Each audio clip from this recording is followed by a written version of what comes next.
bwo mu mwuka. Ubu abantu bafite ubutayu bwo mu mwuka, kandi mu butayu nta cyiza kibaho. Kandi abakirisitu benshi bagize ubutayu bwo mu mwuka. Abantu barakakaye, abantu barumye, ibintu byabaye bibi. Ndashaka kugira ngo uno munsi tugarure umwuka wiruka mu butayu. Bwana asifiwe. Amen. Bwana murabaho. Urayi. Soma Yesaya. Uwanuzi bwa Yesaya. Ibice 41. Ubere ku murongo wa 17 ugeze kuwa 20. Uraza no gusoma Bibiliya ijambo ry'Imana. Amaze kumva ayo makuru, nasobanuye tayari ndakugira ngo nicaze. Niba utanawumva kandi iyi ndirimbo ntibari ikikubwira ujyane utekereza. Izi ni singitekerezaho. Nibyo wasabye pasiteri maze iza nkabwira naje garangoruje yarangiye. Izi ni singenendera hanze.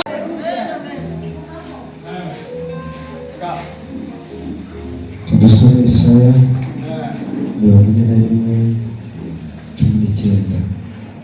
kugeza ku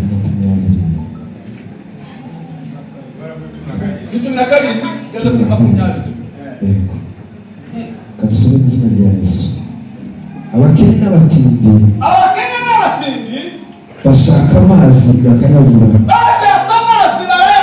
Ururimi rwabo rukaba umwuma. Jyeweho Uwiteka nzabasubiza. Yego. Abakene n'abatindi babuze amazi. Mu yandi magambo barakakaye, ariko Uwiteka uzusubiza abantu. Amen. Azabasubiza.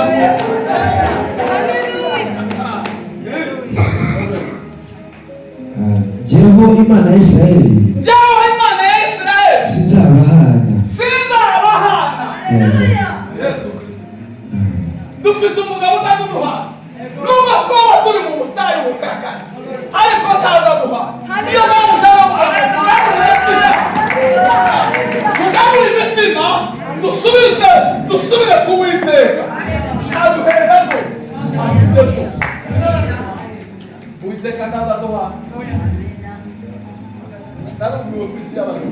Abantu bagiye mu butayu, Imana ntibakimenya imbaraga zayo. Abantu barakakaye, ariko Uwiteka ntazaduhana. 18. Nzazurura imigezi mu mpinga z'imisozi. Kubera ko itaziduhana, bazazibura imigezi mu mpinga z'imisozi n'amasoko mu bikombe hagati. Azaziburamo amasoko. Kubwaje reka gutinya ubutayu. Hari uzazibura iriya mazi ayakuremo. Ubutayu nzabuhindura ibidendezi by'amazi. Ubutayu nzabuhindura ibidendezi by'amazi. Igihugu cyumye nzagihindura amasoko. Igihugu cyumye nzagihindura amasoko. Mu butayu nzahatera imyerezi. Mu butayu nzahashyira imyerezi n'imishita n'imihadasi n'ibiti by'amavuta. Kandi mu kidaturwa nzahatera ibiti by'imiberoshi n'imitidari n'imitiyashuri bikurane.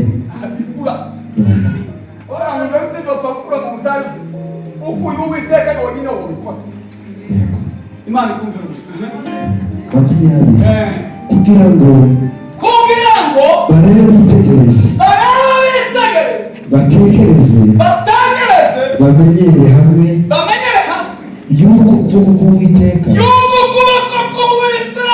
ariko kubikoze kandi y'uko Abisirayeli bamenye ko ukuboko k'Uwiteka ariko kugize gutera kubikoze.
Kadusomere ijambo ry'Imana.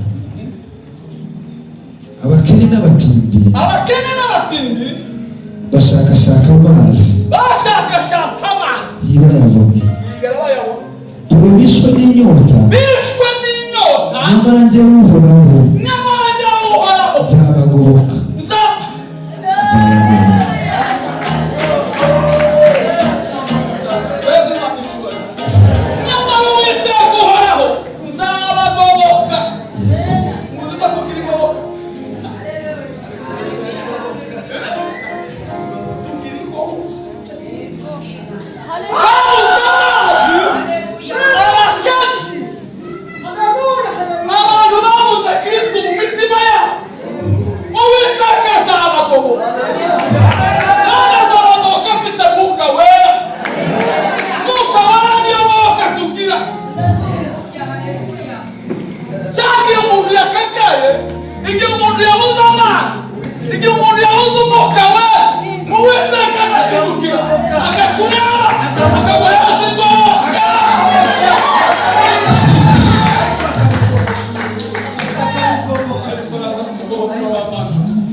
amaze muri kumvorera muri Kanani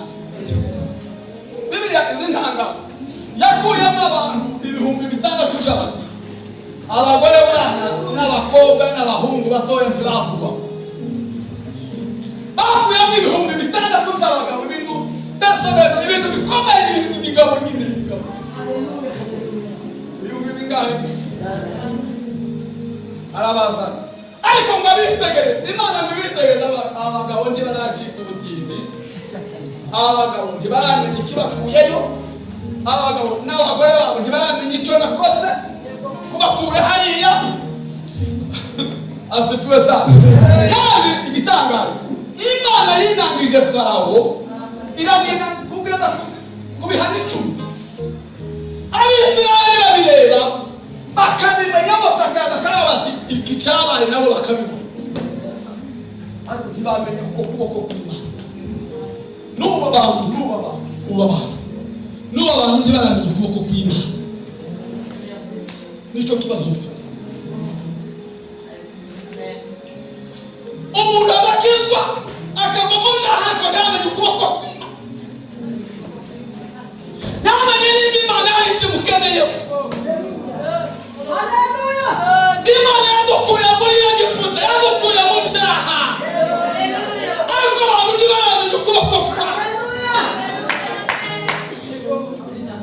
ibihumbi 6 anaza Bibiliya ngo rugendo rw'iminsi 11 urugendo rw'iminsi kuva muri Egiputa ukagera muri Kanani rwari urugendo rw'iminsi 11 ubwo ni ibyumweru bingahe icyumweru mubana icyumweru ariko bamara imyaka 40 iyo myaka 40 kwaba kugira ngo bandi bigisha amasomo iranga nebe kukoko kwa n'abagore bo muri Kanada n'abanyarwanda Imana kashaka kubereka ukuboko kwa bamazerera ku musozi barazerera wa urugendo rw'iminsi 10 rubamo imyaka 40 barazerera kwaba kugira ngo abagabo bose bavuye muri Egiputa harasigara abagabo 2 bamenye ukuboko kw'Imana n'ubu abantu bari muri Egiputa abantu barazerera ku misozi ya Kadeshi mu butayu ntibabonye ko ukuboko kw'Imana abantu bagasubira iriya ikintu cyantangara ngo bageze aho bakumbura inyama bakumbura amadegeti abantu n'ubu bakumbuye za kambuca bari barazivuye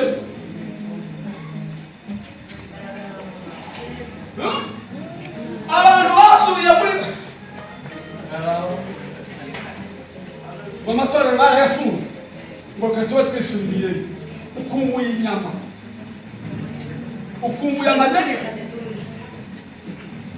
umuntu w'umugabo wabuze ngo ndakibwirwe wandi ugasuka bivamo ugasubira hake wafuye kuratekereza iki uzi gushobora kuba wapfuye nabona abana hari nabona umuntu wabakora Bibiliya ivuga ngo abana bavukiye mu butayu nibo bageze muri Kanani my friend abana bavukiye mu butayu imyaka 40 abo nibo bageze muri Kanani bari kumwe na Joshua na Kalebu nasomboze gituza gusa no muri restoration church kandi basubiriye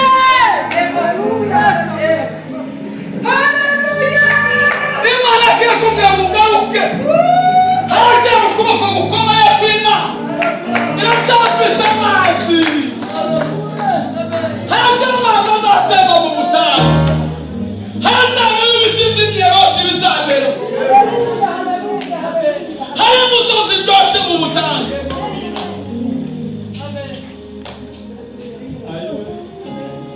yabonye ya nyanja itukura yabonye yagiye umuriro bagira kutajo mw'ijuru ariko baragabarinangira yabonye inyanja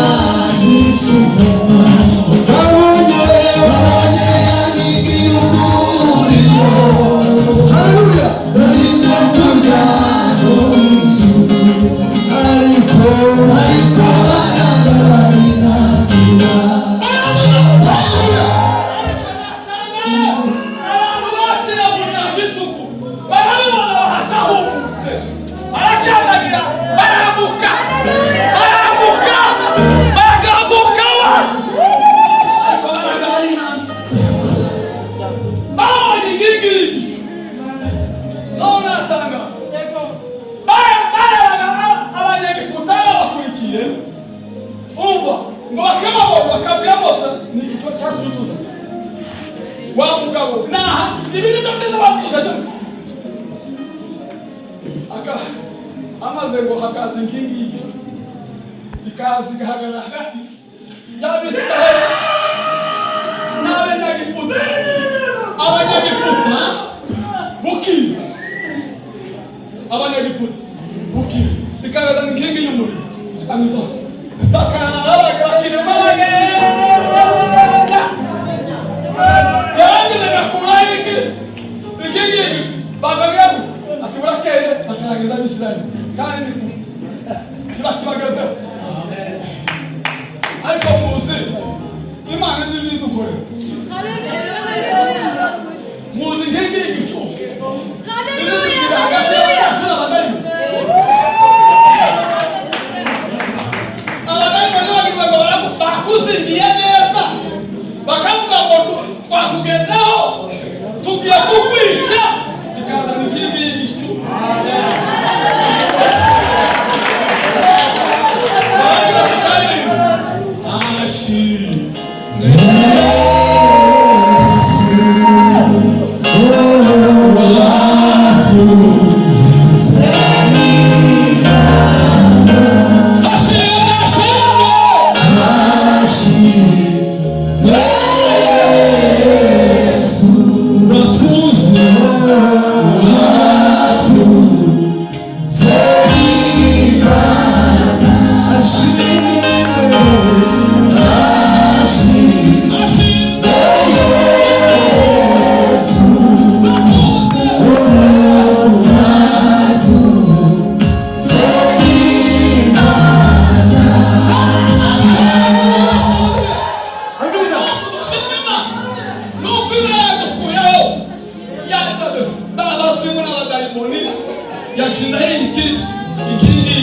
yaduhaye anavanda tukana gushima Imana ariko abantu ntibamenya cyane yuko abantu umwuka warashize hari ibintu bigara kuri bingana masaha bagira kabyibu Mana Israel haleluya hari ibintu byatumye abantu bakakara hari ibyo babuze kwizera Murabyumva abantu babuze kwizera abantu ntibakizera ko Imana izikora kwizera kwarashize mu bantu icyakari nta rukundo rukiba mu bantu icyagatatu nta byiringiro by'ejo hazaza icyakane nta byishimo bikiba mu biti icyo ni cyo kikwereka ko umuntu yabaye mu ubutayu bwarakakaye mu mitima y'abantu nta kwizera bikiri mu bantu Yesu azaza abantu ntibizeye ko Yesu azaza baravuga ngo byararangiye ibi batubwira abapasiteri nibwo batubwira ni ibintu by'abayuda ni igitabo cyanditswe n'abayuda ariko mwebwe iyi Bibiliya muzirwa mwitubwira iyi Bibiliya ni igitabo cy'abayuda icyo nicyo kikwereka ko abantu bakakaye ubutayu bumaze kwinjira mu bantu basubira imeriba basubira mu butayu kwizera kwarashize mu bantu ikindi kikwereka ko umuntu yagize ubutayu nta rukundo rukiri muri urukundo rwarashize abantu ntibagikunda Imana biteye ubwoba n'agahinda n'abantu b'Imana mureke dukunda Imana urabona turayikunda niba utadukunda Imana tutareba ayo urabona hindukira urebe mbere iruhande rwawe aho ko muramubona iyo niyo mana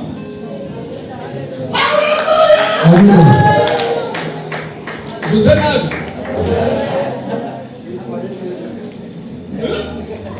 uwo mwene se niwe mana ngo ni gute ukunda imana utabona ukanga mwene se hindukira ureba uhura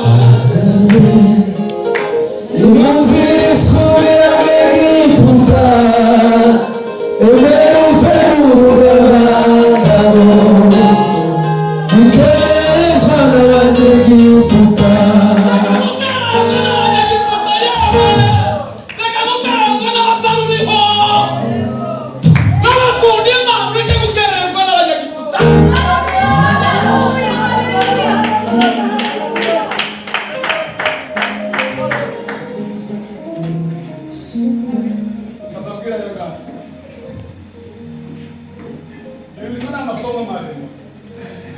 agafashe k'isaha ariko abantu batakigira ibyiringiro by'ejo hazaza ukamusanga umuntu akakubwira ngo nta myaka ijana wowe akakayibogere ubutayu bukujije kugira ibyiringiro by'ejo hazaza ejo ni heza ni heza ejo ni heza ariko wamanitse mfite ibyiringiro No!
cyangwa se tuzi Bibiliya, ahubwo turashaka kugira ngo abantu bumve bamenye Imana koko.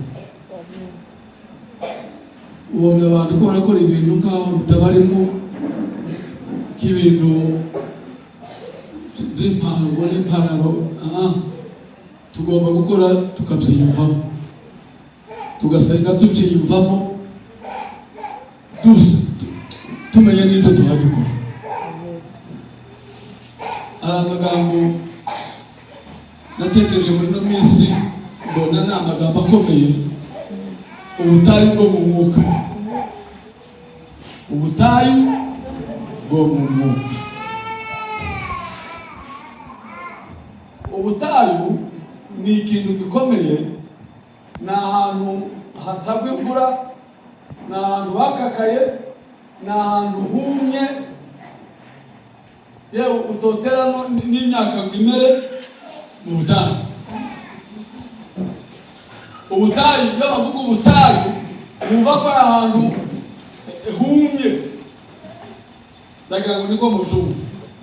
No, nashatse kugira ngo mbizane mu butayu bwo mu buryo bw'umwuka. Abantu bagize ubutayu mu buryo bw'umwuka, abantu barumye, abantu barakakaye, bavuye mu byizerwa, basubiye inyuma ngo kubera ko bafuza amatora. Niba warumye, ndasaba kugira ngo imvura ikugweho none y'umwuka. Haleluya. Wongere kandi usubiremo, wongere kandi wizere Imana. Reka dusome kandi nzambwiriza ndirimba, undi inshuti yanjye azankurikirana cyane kandi muze gukurikirana indirimbo ndirimba, takukera ngo muhamwe akihariya abaza bafasha.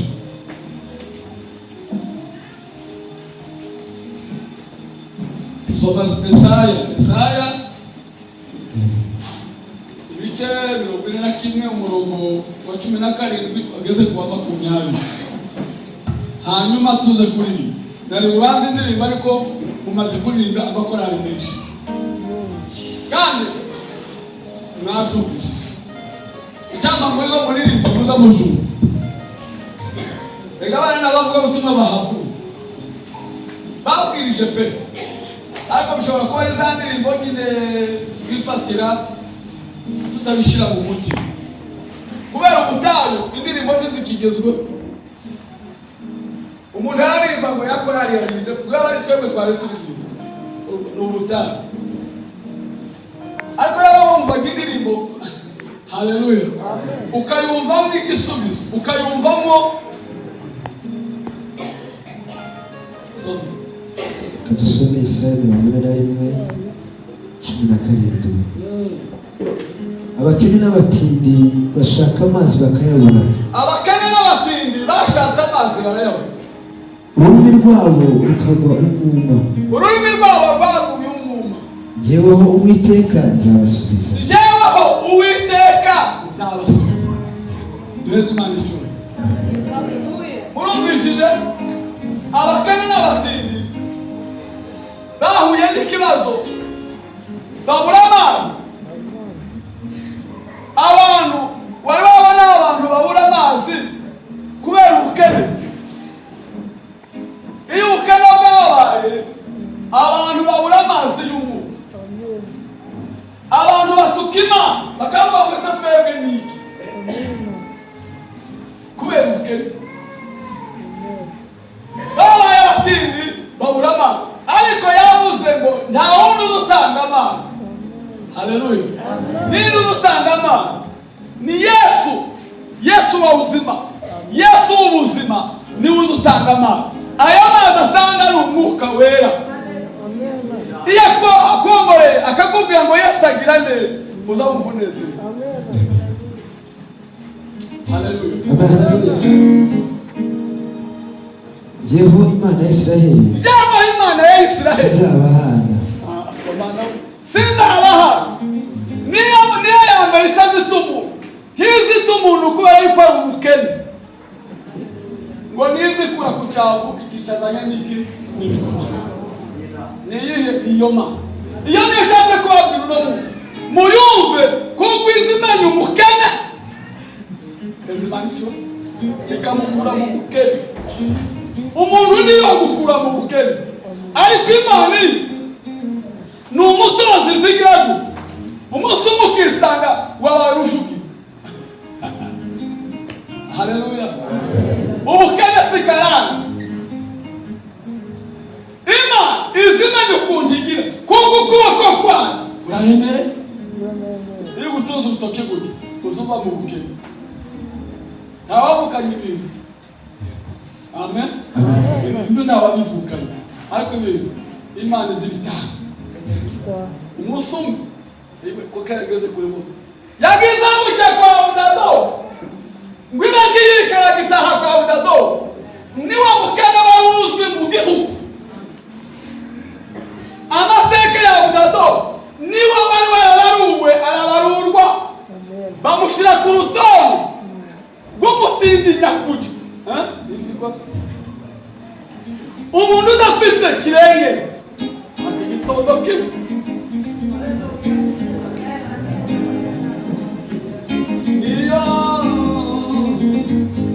ibifuzo biraba nitegetse birakomera niyo bizera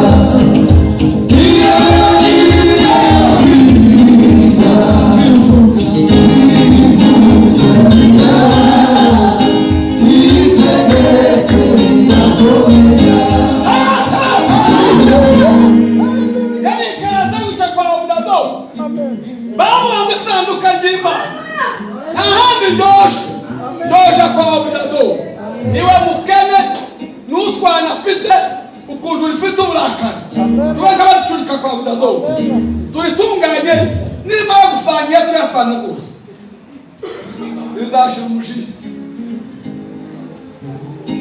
wageze ngo barijanye se bazi ko rigiye gukora akazi bari bazi ko rigiye kwica Abudado n'umuryango we bose kuko barabakene no umujinya w'Imana ushire naho ntibazi ko gutiburiye mu migisha ngo baranisana gute ngo wapfe kubitiburira kwa Abudado basanga Abudado mbere rubashima kuri Abudado harimo umwuka w'Imana imvura yari yaraguye kwa Abudado yari yaracumbika ira mu bukene yari yarabitse isanduka rega mu bukene duhimbaza Imana mu bukene dushima Imana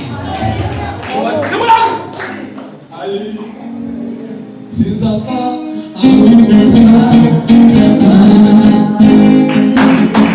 kugira ngo bekeza imirimo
wambara ipantaro ikise akavuga ngo wajya ikijumba kimwe akakoma mu butaka ariko mwana iyo Imana ibihimba vuga ngo izi bihumbi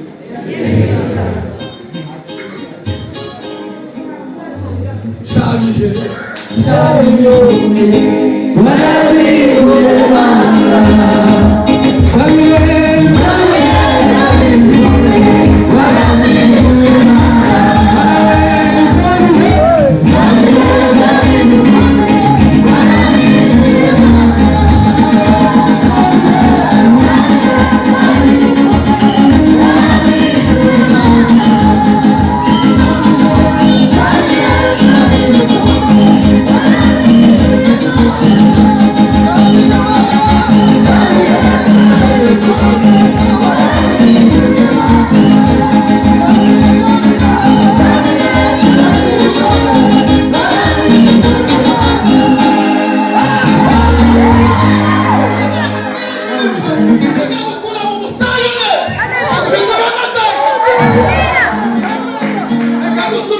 kambuca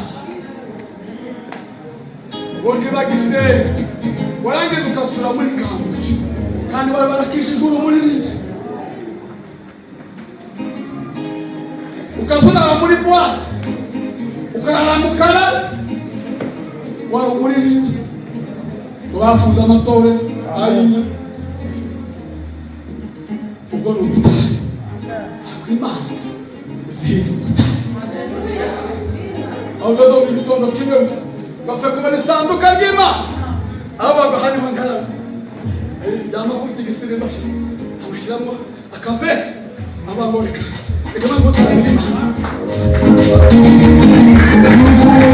Imana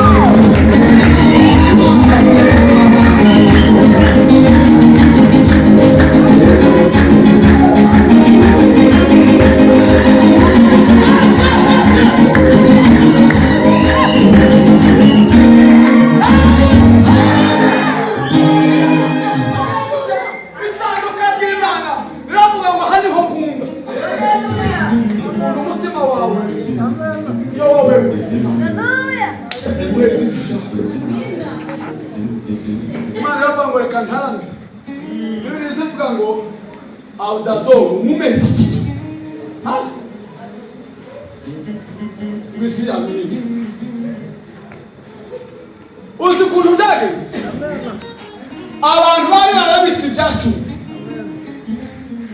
babika ibyacumi abantu bari barabitse amaturo abantu ibintu byari byarakakaye yewe bari mu butayu isanduka ry'Imana ryari ryaranyazwe nta gutambira Imana kwari guhari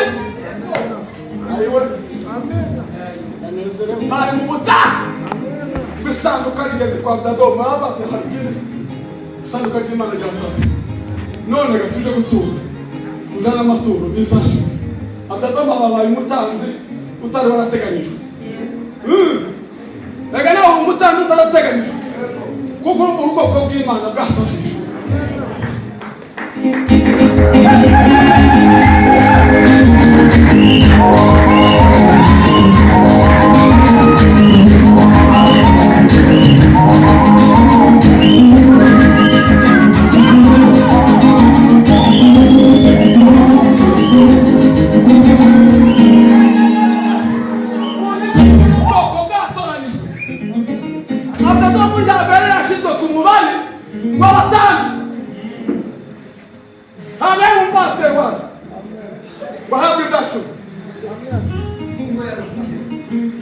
ako kubera kuko Imana imuhindurira amateka abarapreza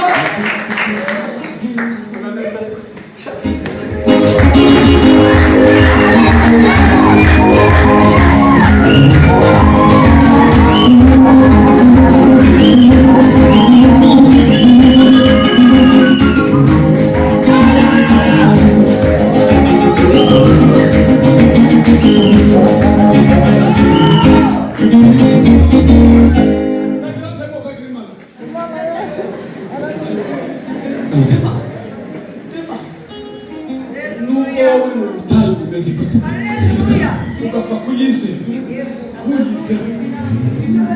cyangwa bikunda ziguhindura amateka none namwe bafunze isengero muri kusubire ngo usubiye imeriko usubiye mu butayu usubiye mu madegede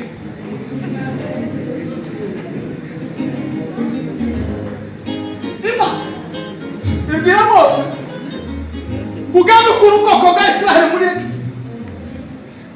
ubakure uza abantu bavuye abazabarwa abagiye kuri resanse ni abagabo gusa kuko muri Israheli ntibabaraga abagore ntibabaraga n'abatangana babaraga abagabo nyine basafunwa abagabo nyine bameze neza abagore wapi burya abagore muri Israheli ntibavugaga no mu rusengero akimana ko yabigize neza n'abagore umwe barabaterana muri Israheli abaga byavuye muri Egiputa n'abagore n'abana n'inka n'indogobe urumva ko byari bidukije kandi urugendo rwari rwo kuja muri Kanani rwari iminsi 11 bagashiraho undi kuva muri Egiputa uja muri Kanani rwari urugendo rw'iminsi 10 urangije bahagenda imyaka 20 murumva kaga kandi bazerera mu butayu ariko Imana yakwigisha nubwo bari bavuye muri Egiputa ntabwo bari barasiga muri Egiputa nubwo abantu bavuye bakavuga ngo barakijijwe ariko barabanza gukizwa neza bagasigara muri Egiputa ubundi ibintu byabasigaje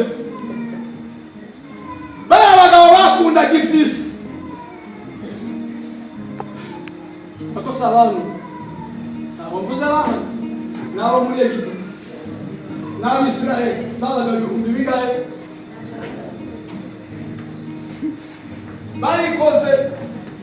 barikoze Imana yamigenda ibazengurusa gutyo ikabazengurusa bagataha ku musozi babaga ibihumbi 6 barapfa muri ya myaka 40 hasigara abagabo babiri hapfuye bangahe ibihumbi bingahe 5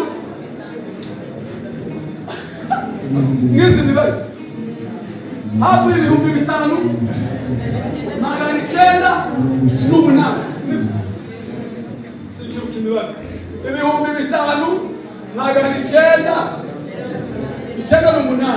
habuze abagabo babiri gusa bosha Imana bataramiye Imana Yoshua nande mudamigira nabi se mukanga gukizwa neza murabutanira ibihumbi bindi byapfuye ayiye hari uwo mvuze nabi uvuze nabi wewe gatwazanye kuza mu mahafi akorera ni nziza wakuabudiwa wakuheshimiwa ni wewe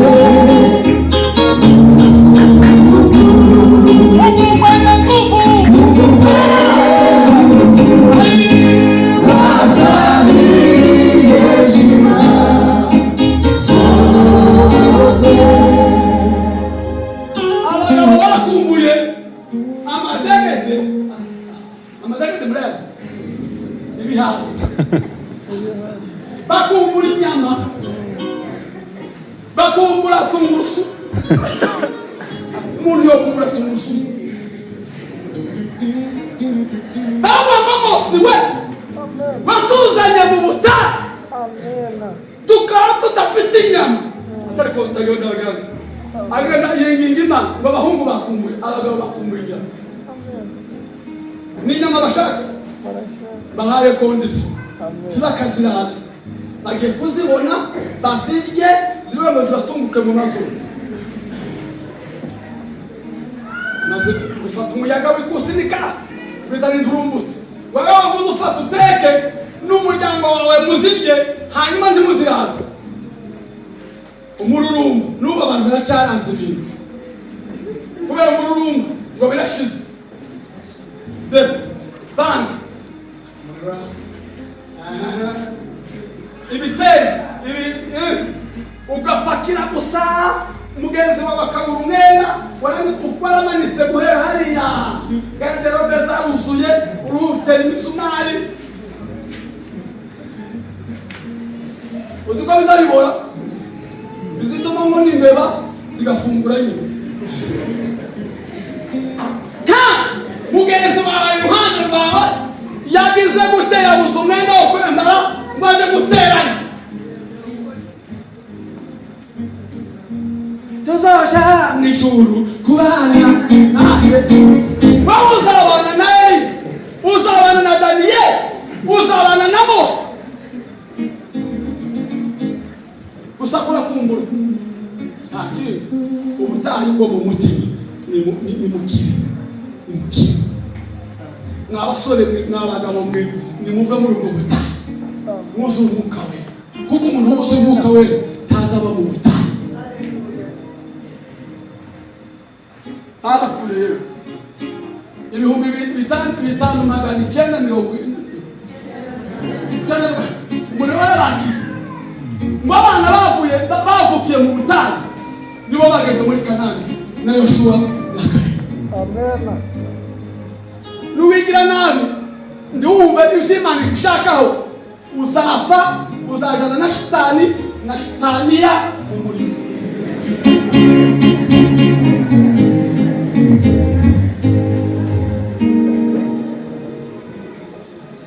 Hari ibintu biza biranga umuntu ariko Imana ishinzwe ko nabona umwana.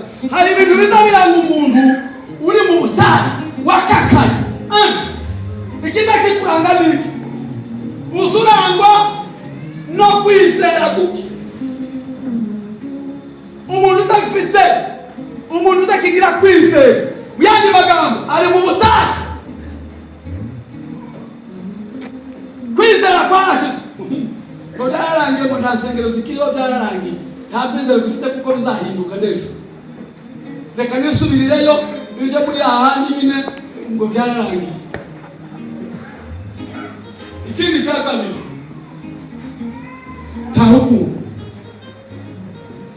Umuntu uzugaragara ko ubutayu bwamukubise, ubutayu bwo mu mwuka ntabwo ari mu butayu bwo mu mwuka, yo nta rukundo agifite. Ikindi, nta byiringiro by'ejo hazaza. Ako kantu karanyishe. Uzi ko abantu batagifite ibyiringiro by'ejo hazaza.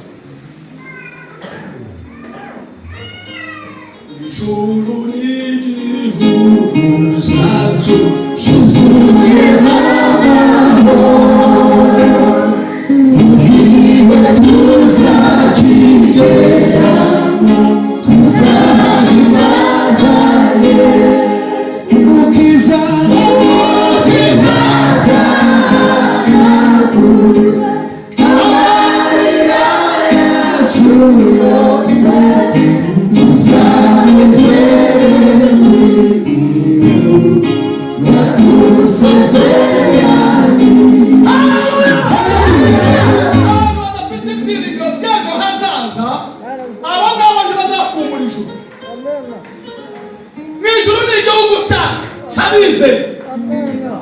abantu batari mu butayu bwo mu mwuka bakumbura igihugu cyo mu ijuru. Tuzaririmba n'ukuri kw'Imana. Abantu batari mu butayu bwo mu mwuka bazaririmba kandi biteguye kuzajana. Ariko mwana cyangwa ngo muve mu butayu bwo mu mwuka. Ubutayu bwo mu mwuka burakanyagwa, buragatsindwa, kandi abantu barakakaye n'abantu usoma ubwe mu ijambo ry'Imana ari ngo Bibiliya yaye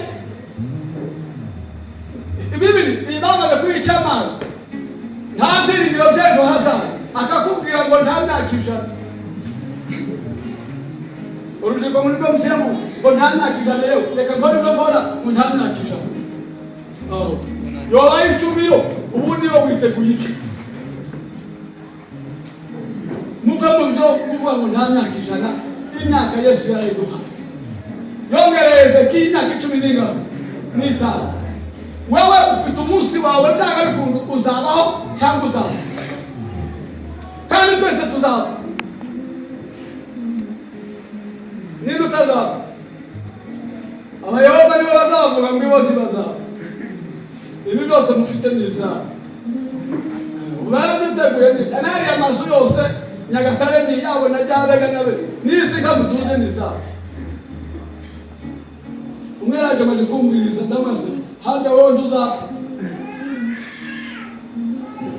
None ugiye kumbwira iki? Ijuru rirahari, ni igihugu cyacu cyuzuye mwiki. Ino tuzapfa, ino abantu bazapfa, umuntu azapfa.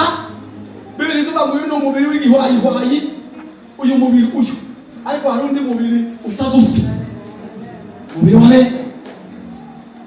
mbese ngiye mu nzu ya dukumbuye ijuru utanga umuntu ufite ibyiringiro by'ejo hazaza ntaza apfa ategereza hejuru ariko umuntu wakakaye mu butayu bwo mu mwuka ntagira ibyiringiro by'ejo hazaza aho turakomeje ikindi kandi ntangaje umuntu udafite ibyiringiro umuntu wakakaye mu butayu ntagira ibyishimo ayiwe ibyishimo byarashize agenda gusa yahekanye mwene nta guseka kigira ni umushiha gusa umuntu n'umuvugisha ugenda iriya ni urwango gusa ni umushinya gusa kubera kuko iyo yarakakaye ari mu butayu nta byishimo akigira kandi igihugu cyacu ni ibyishimo tuzishima cyane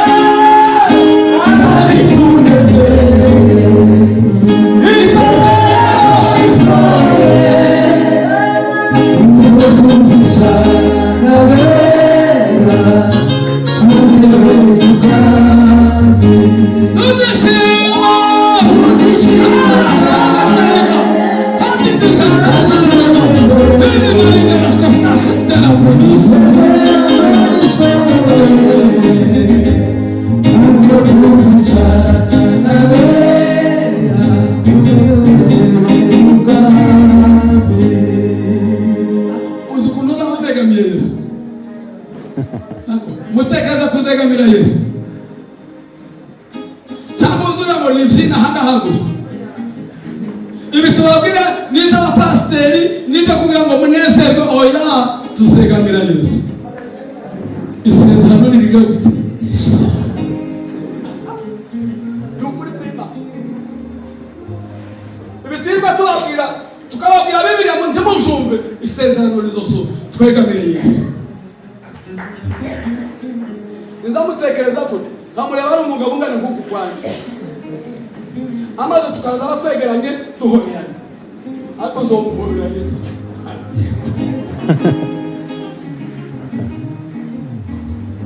jewe Yesu yakuze jewe Yesu yahiye neza jewe Yesu yakuze jewe Yesu yahiye neza yatanze ubugingo bwe kubwanjye Yesu yahiye neza yatanze ubugingo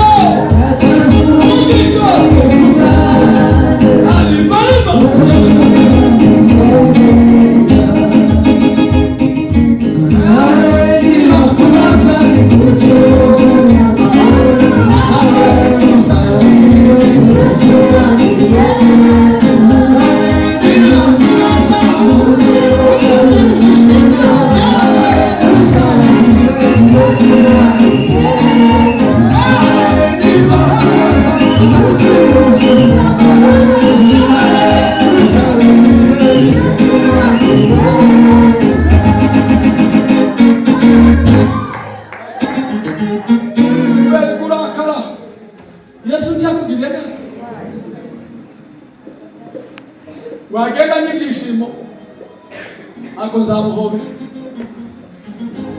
kandi mureke mbabwire naba nambaye ibindi bimeze gutya nzaba nambaye ikanzu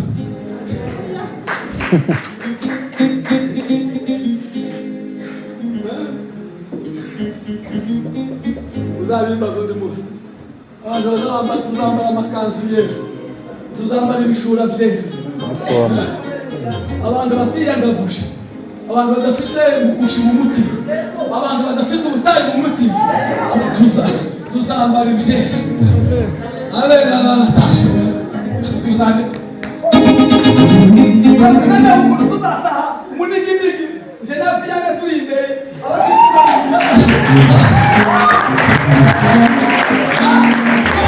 turirimba indirimbo kubudaca tuvuga ngo Hosiyana umwana w'intama warasize tuvuga ngo Hosiyana Hosiyana Hosiyana Hosiyana tuzatarabona nawe hose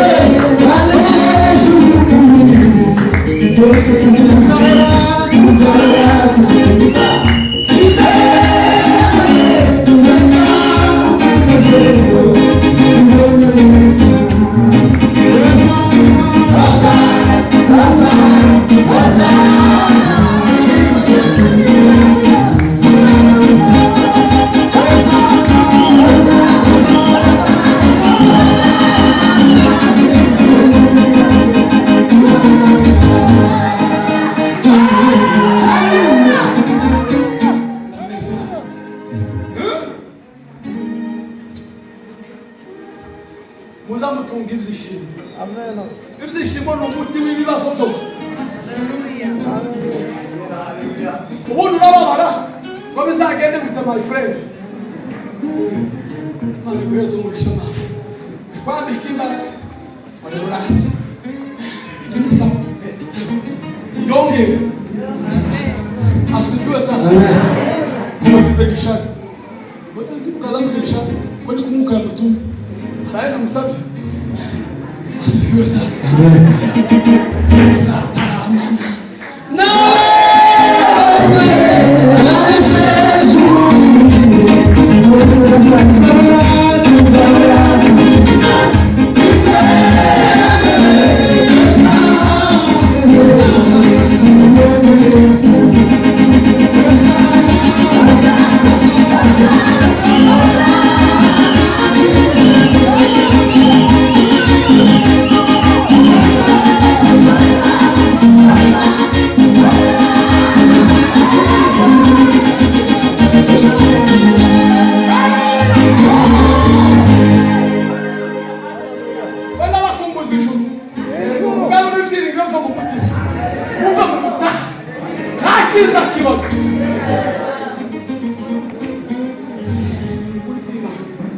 ubutari nta cyiza kibaho mu butari muveyo nta cyiza kibaho waba ari umugabo akugura ibitunguru tungurusumu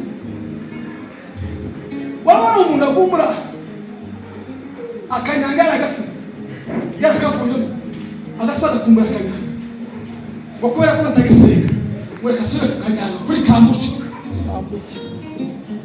basura akunda abakobwa beza basura akunde abagore beza amapera ujya mu butaha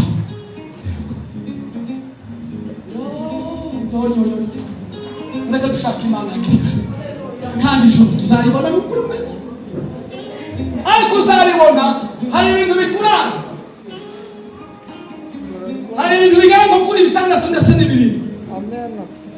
Ikintu kiranga umuntu utari mu butayu arangwa n'urukundo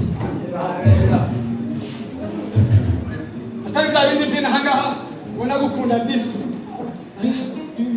urangwa n'urukundo kandi ukwikunda umwana wawe sengukunda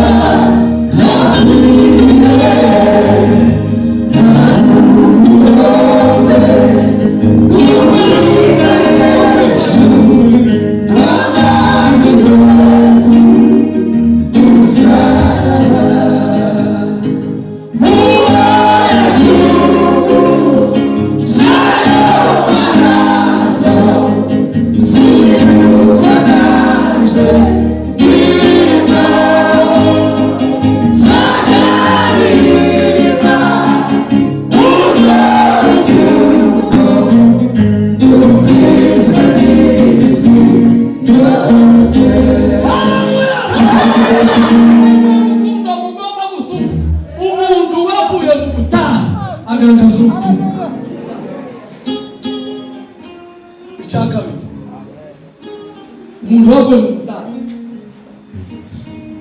agira kwizera mu butayu agira kwizera hano reba ko hari ikintu cyamubwirira nabi kuko kwizera umwana usanga ngo kwizera ngo ni ukumenya rwose wibyiringire udashidikanya kandi niko kuduhamiriza ibyo tutareba ufite wavuye mu butayu neza azarangwa no kwizera kandi tuvuga ubutayu ntabwo ari ibintu byoroshye ubutayu bw'ubukene ubutayu bwo kwambara bwo kubura ibiryo ubutayu ni bwinshi ariko uzi kugira kwizera izo ngibyo ubifite ariko bikakuranga kuko wabuvuye uri umukene ariko ukagira kwizera ukavuga ngo ejo naje nubwo bitameze neza noberezo bikoreka ntabobabiriye ubura yesani kugoma nubwo uri mu butayu bikavuga ngo nubwo bitameze neza ngo ejo bizagenda neza. Agira kwizera.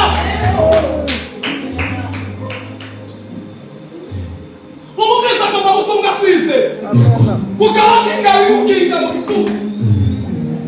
Ikindi agira ibyiringiro. Musarire nanezerewe ntekereza ibintu byinshi. Ega tunyura mu butayu n'ubu ndi mu butayu ariko kubera ibyiringiro bw'ibyo uzagerayo. Mfite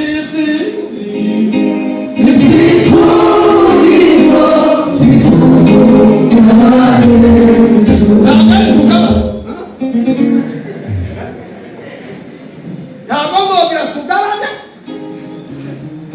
mvugira ifamu Yesu ngo mugabane zaba mfite ifamu yawe sone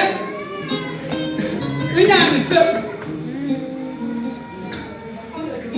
icyangombwa cy'ubutaka bunyanditseho bwa Yesu bamaze kukwandika akavuga ngo shaka ngahawa iwawe nta tugabane wawe. Wowe ushaka tugabane mu ijuru ufite ikibazo. Nta tugabane yagarika mfite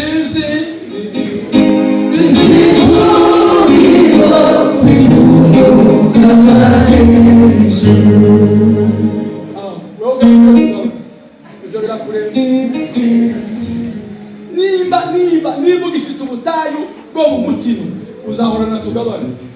Akoso yuzayibona tugari na shitani mwijuru ntacyo uzabona. Mwijuru nta tugabane bari hariho umugabane. Abazajayo bafite umugabane byanabitura. Ikindi kibazo umuntu wavuye mu butayu arangwa no kwihangana. Umuntu wavuye mu butayu arangwa no kwihangana. Mana ndakushimira ko amasaha ashize ngiye gusoza. Asifiwe sana. Wavuye mu butayu arangwa no kwihangana. Ntabwo kuvuga ngo naguye ku ziko nabuze umuhungu mbaza ngo kesikesa ngo nda mukobwa uzi umuhundera ugasanga wariguze wabaye we. Umuntu wavuye mu butayu bwo bw'iki gihe aranga n'icyo baza bita kwihangana. Niyo mukristo wagiya ndavuze ariko niyo muvuga. Asifiwe. Yaratinze mu butayu, aratinda mu butayu n'umugore afite abana babiri arabutinda ngo bana abo umusumwe Imana izuruza gutya yamumuzanira kijana umugabo mwiza usobanutse ubu bari kumwe nawe kandi no muvuga azanezeza gutya nkumva ndanezerewe. Haleluya. Amen. Sana muna muzi mbona witwa Joyce mwamuzi weratinze abo mwabo baramwanga umuryango uramwanga ariko atinda kuri Yesu. Ariko ngo uzabona umugabo wawe kandi mwiza kandi usobanutse kandi ukize. Iyo watinze mu butayu ariko ugatinda no mu ijambo ugatinda no kwihangana ndakurahiye. Yabonye umugabo wiwe ntawiga ndamutera inda. Yabonye umugabo wiwe amufiteho umwana w'umuhungu n'umukobwa. Wewe wiri kugenda ku muhanda ngo byaracitse we zatanga narumiwe kwisi nirwa muzerera aho wavuze naringize asifiwe sana wavuze muzerera ngo byaracitse we kujya gushaka akana ku bana washatse n'abahungu nashatse ari wavuze muve mu tuntu n'utundi mwihanga. Niba bitarashika ihanga, niba bitarashika ihanga. Ikanira ntabwo umuntu wavuye mu butayu. Ikindi kasoreza kuri iki agira imbabazi. imbabazi zawe nizo zakijije, urukundo rwawe nirwo rwakijije narabohowe. Umuntu wavuye mu butayu arangwa n'imbabazi. Icyo nicyo twakumenyeraho, ni imbabazi gusa, nta kindi. Nimubabarirane kuko natwe twarababaye. Haleluya. Imana ibambere umugisha, ibagirire neza, ariko ntitwosimba akavesi ka nyuma. Noneho ngawe namwe ngawe mukubita umukunga, twese duhaguruke dusenge umuriro wase. Ariko niba aya magambo akugezeho, umva ubivemo, n'ibyo urimo ubivemo, uve muri ubwo butayu bwakakaye wije mu butayu bw'umwuka, cyangwa se wije mu mwuka, kuko uwo mwuka niwe uzakumara ubutayu bwose. Imana ibahe umugisha.